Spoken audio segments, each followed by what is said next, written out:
Very much.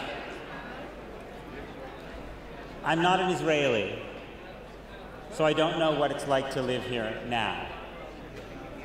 I don't know what it's like to wonder whether the next stabbing will take place on your block.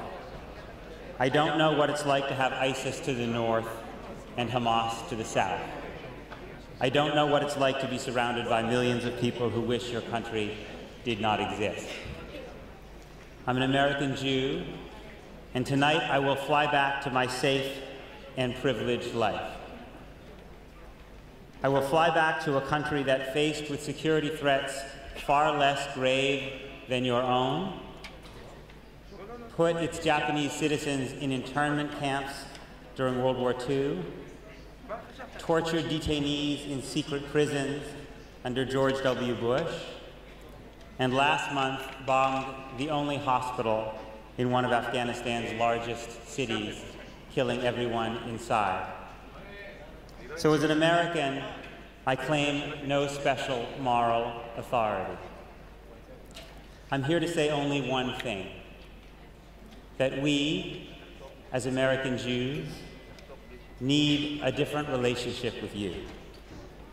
A relationship built on the values of the civil rights movement and Mechat Tzedek Chavrati, a relationship built on the values of Rabbi Abraham Joshua Heschel and Professor Yeshayahu Leibovitz, not a relationship built on the values of Sheldon Adelson and Benjamin Netanyahu.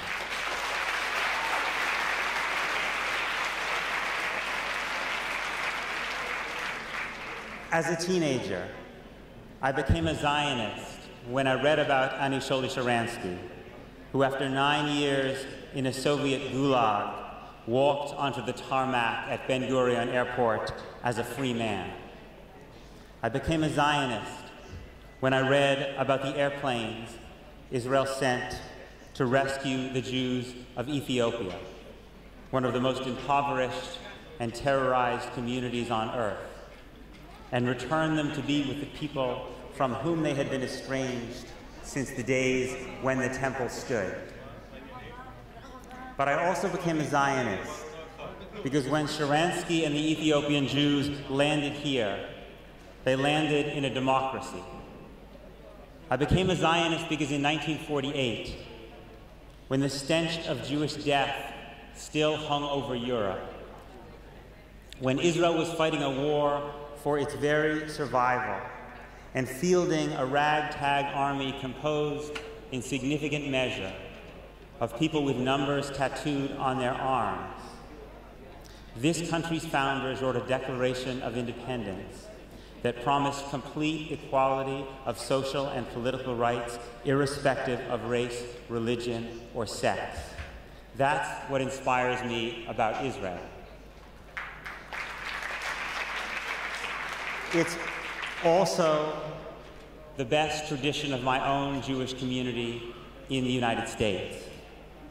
I'm proud that although Jews were just 2% of America's population, we comprised 1/3 of the white Americans who went to Mississippi to struggle for civil rights in the Great Freedom Summer of 1964. I'm proud that the two greatest icons of the modern feminist movement, Betty Friedan and Gloria Steinem, were both Jews. I'm proud that Frank Kameny, sometimes called the Martin Luther King of the American gay rights movement, was a Jew. I'm proud that American Jews voted for Barack Obama, a black man with a Muslim name, at almost twice the rate of other white Americans.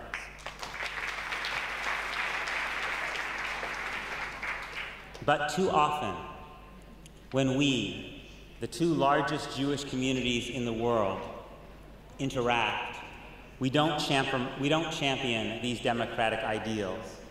We desecrate them. We meet on Taglit birthright trips, carefully designed to ensure that young American Jews experience Israel without ever interacting with the 50% of the people under Israeli control who are Palestinian. We meet when Benjamin Netanyahu goes to AIPAC's annual conference and joins its leaders in boasting about Israeli democracy, even as they work together to deepen an occupation that holds millions of Palestinians as non-citizens without free movement under military law. We meet when Miami bingo tycoon Irving Moskowitz goes to Sheikh Jarrah to visit the remains, the rubble of the Palestinian homes he has paid to tear down.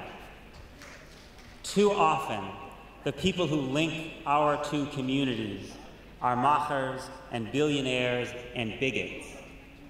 And those of us for whom being a Jew means knowing the heart of the stranger, because we were once strangers too, as it says no less than 36 times in the Torah, we remain disconnected from one another.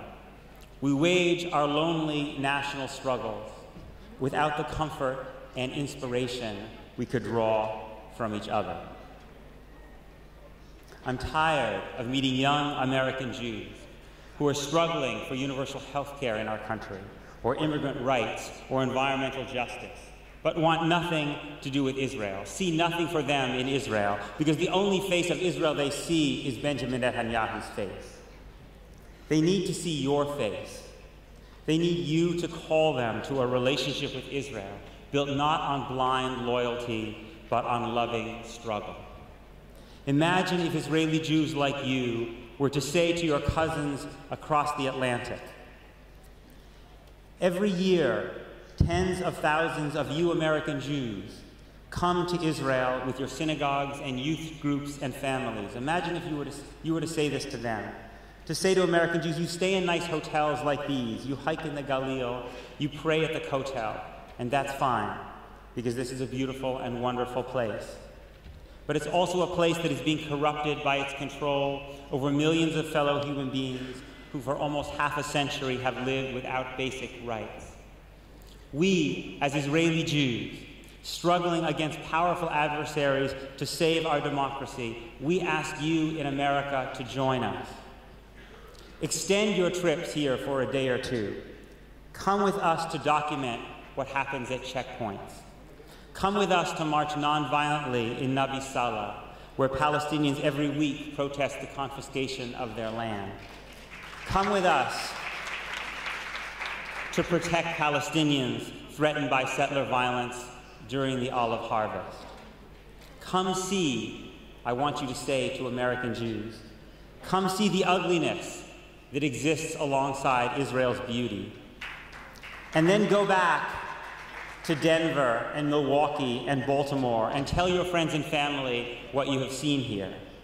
Tell them that your allegiance as American Jews should not be to Benjamin Netanyahu. It should be to the Israeli Declaration of Independence whose principles he tramples. Tell your government, which writes Netanyahu endless blank checks, to support Israeli democracy, not Israeli occupation.